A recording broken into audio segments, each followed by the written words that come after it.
I have always been fascinated by the Middle Ages and antiquity, because not only is it a source of inspiration for my art, I also find it exciting to learn about things from the past and their influences in the present day.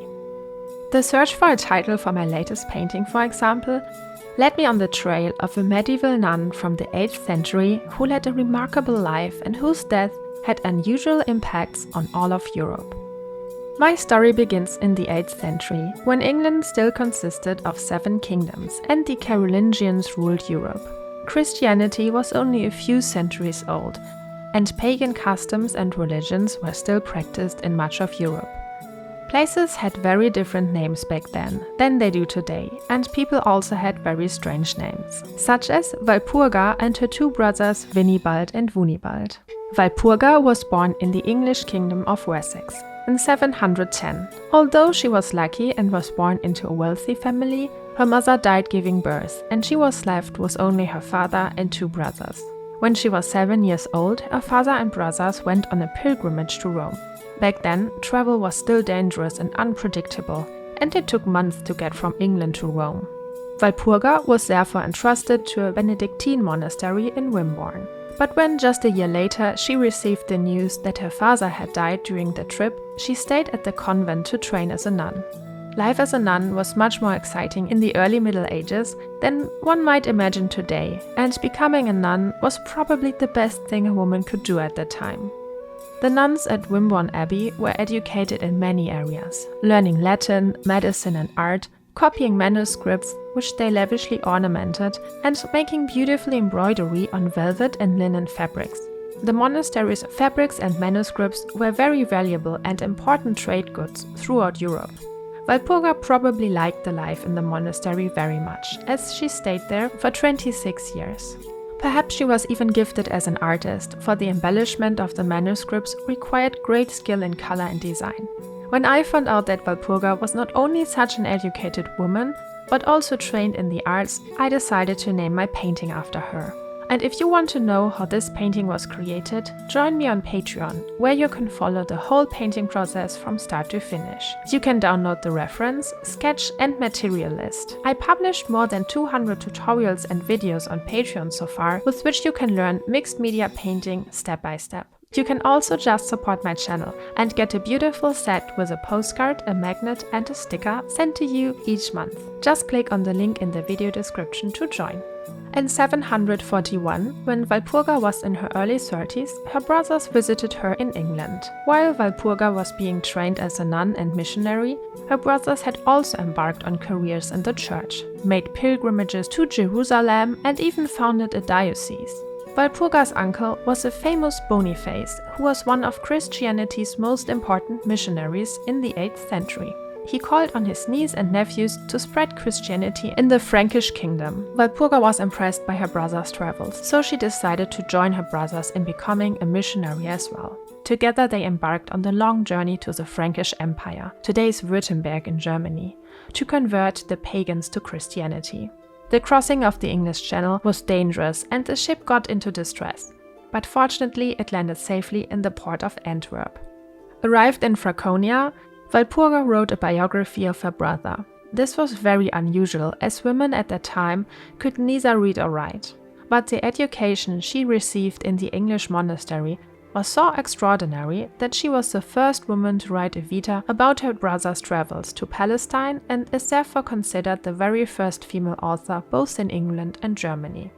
Walpurga's new home was a convent in Tower Bischofsheim, which was run by her relative Lioba. You can imagine my surprise when I came across my own name while doing the research for this video. Lioba's monastery was a center of education and culture and was known for educating and teaching women. Walpurga remained in this monastery for another 10 years, until finally, in her early 40s, when her brother passed away, she took over the leadership of his monastery in Heidenheim, which is actually translated to pagan home in English. Just imagine a nun taking over the leadership of a men's monastery in the 8th century. Shortly, a convent was added and Walpurga became one of the most important Christian women in Europe. Her uncle Boniface, who was later canonized, was one of the first men to utilize women in missions, and it shows that the early Middle Ages can perhaps be viewed differently today. I was impressed when I found out that there were places in the early Middle Ages where women were educated and taught, since the Middle Ages are mainly known as such dark and terrible times. But the early Middle Ages are much closer to antiquity and the Roman Empire than the late Middle Ages, so life in the 8th century might have been better than it was 500 years later. Of course, it also depends on who you were and whether you were born into a rich or a poor family, or whether you were a Christian or a pagan.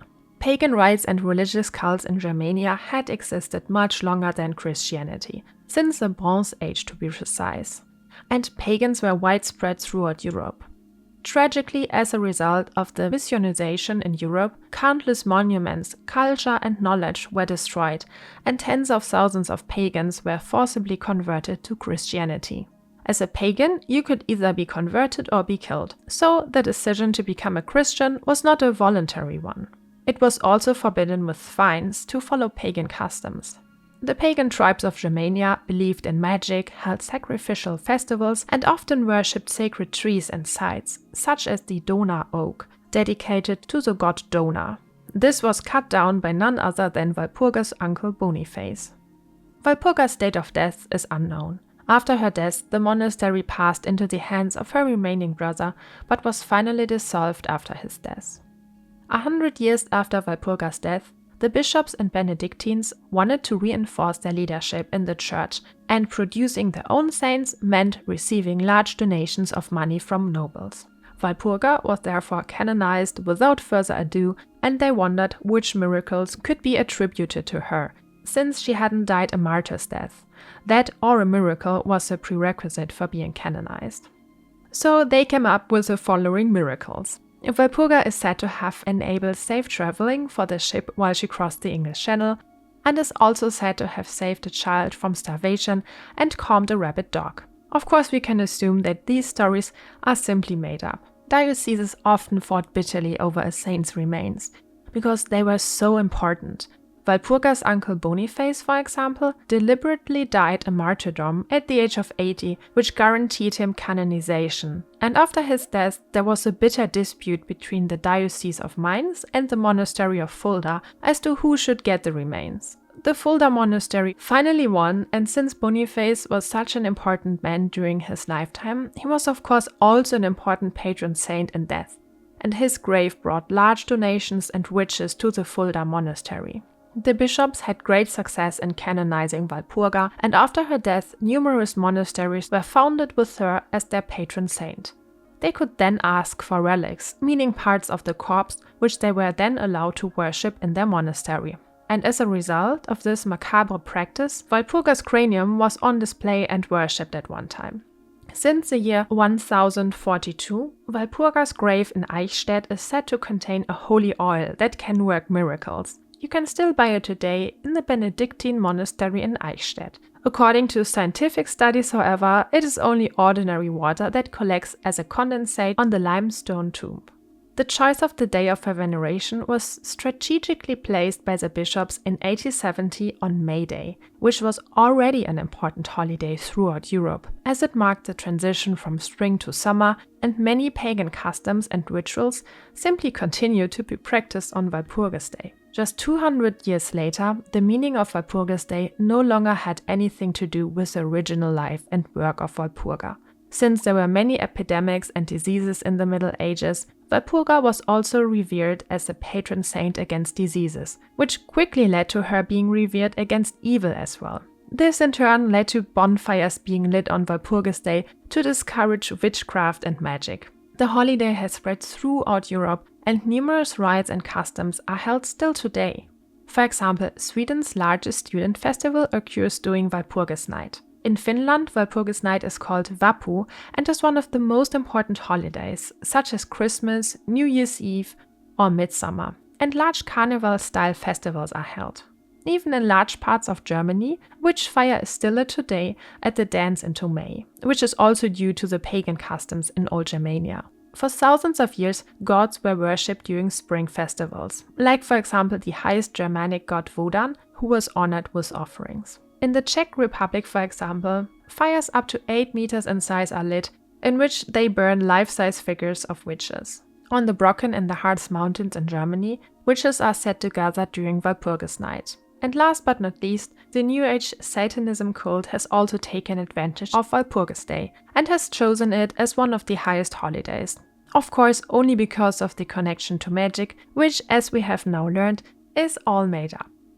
All these original customs, Christian myths and New Age beliefs have blended into a strange mixture, but of course it has little to do with the original person Walpurga. Yet it is exciting and invites you to continue learning and researching about the past. At least I find it fascinating. I hope you enjoyed this video and that I sparked your interest in history and art. Do you know or celebrate Walpurgis Day? I admit that we don't celebrate it in NRW in Germany. But how about you?